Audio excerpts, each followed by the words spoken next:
Good morning mga dol. Ayan, tinali ko na yung aking mga 5 months, magsi 6 months.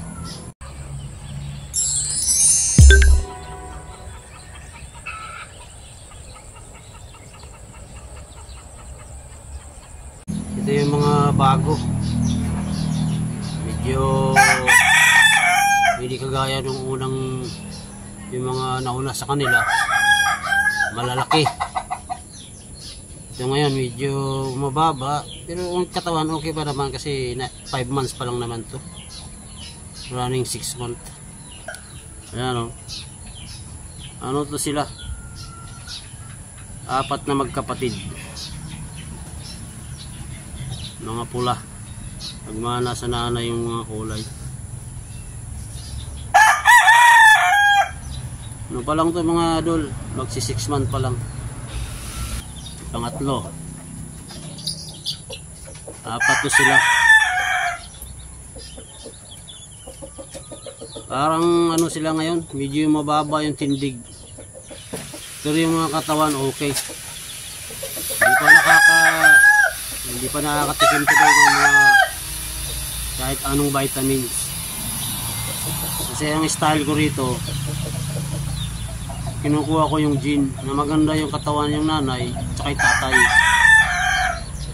para lumaki sila na normal, walang iniinom kahit anong vitamins dyan, gamot, lumaki silang magandang katawan. Yun ang kinukuha ko, yun ang pinapalahi ko talaga, yung maganda katawan ng nanay, tatay na hindi pa nakakatikim din ng gamot. Minsan nagkakaroon din na sa mga sakit ng mga ito, pero ano lang, mild lang na sipon, so magaling gamutin. Isang tablitas capsule okay na, galing na agad sila. So ayun yung pang-4 mga dol, mga pula sila, pula. Ayan, pang-4.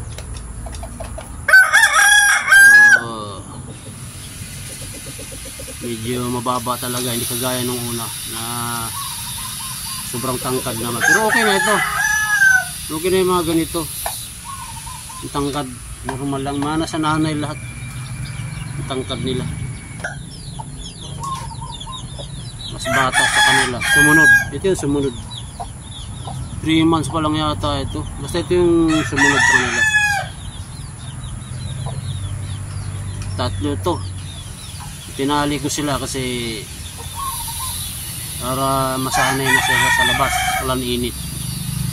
May style ko, ulan init dapat masanay ang manok. Sa mga idol, nilabas ko kasi parang humina yung kain nila dun sa kulungan.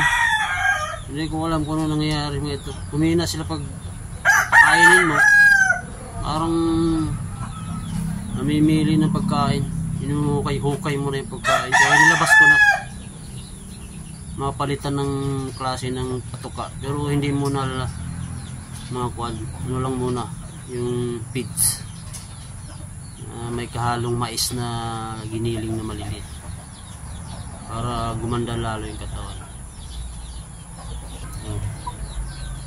3 din yun sila doon mga idol, 3 din to sila na sumunod.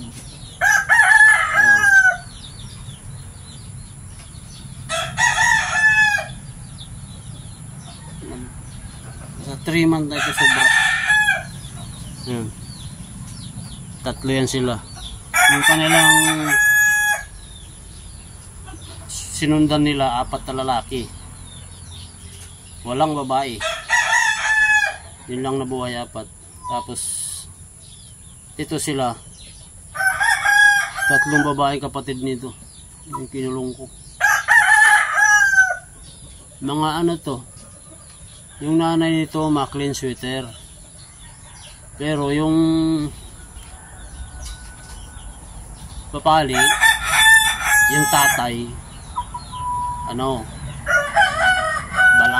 balaw ba yung bulik sa Tagalog, yun ang tatay nito. May sumunod na rin dito mga idol, karamihan bulik na sisiw. Mga idol, 5. 5 yan, magkakapatid. Karamihan, bulik kayo. Bulik karamihan, nagmanala sa tatay. Ang tatay ng mga ito, andun, kinulong ko sa kasama ng mga babae, yung mga inahin. Yung aking mga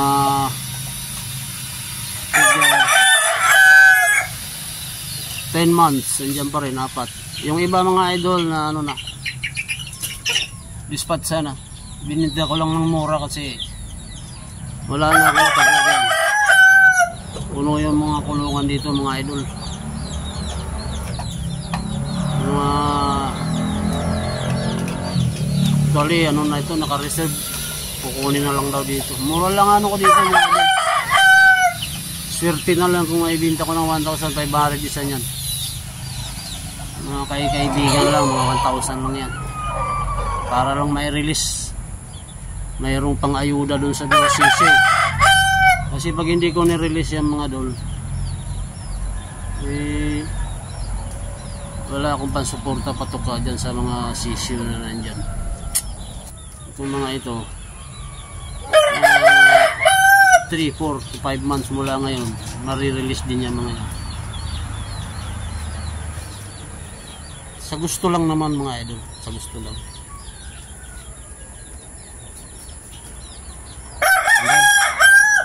Nandito yung aking mga bagong mga pinapalahi ko dito yung bago.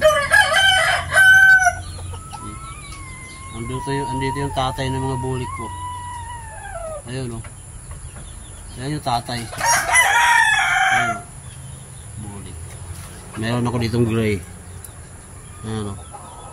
Tinali ko sila sa loob kasi naghahabulan. Inahabol yung mga inahin. Tapos sinisira yung pugad na karton na nilagay ko. So mga idol, patak na naman ang ulan. Medyo November pa, maulan na dito. Kaya yun lang muna ang aking update sa inyo. Ating mga alaga dito.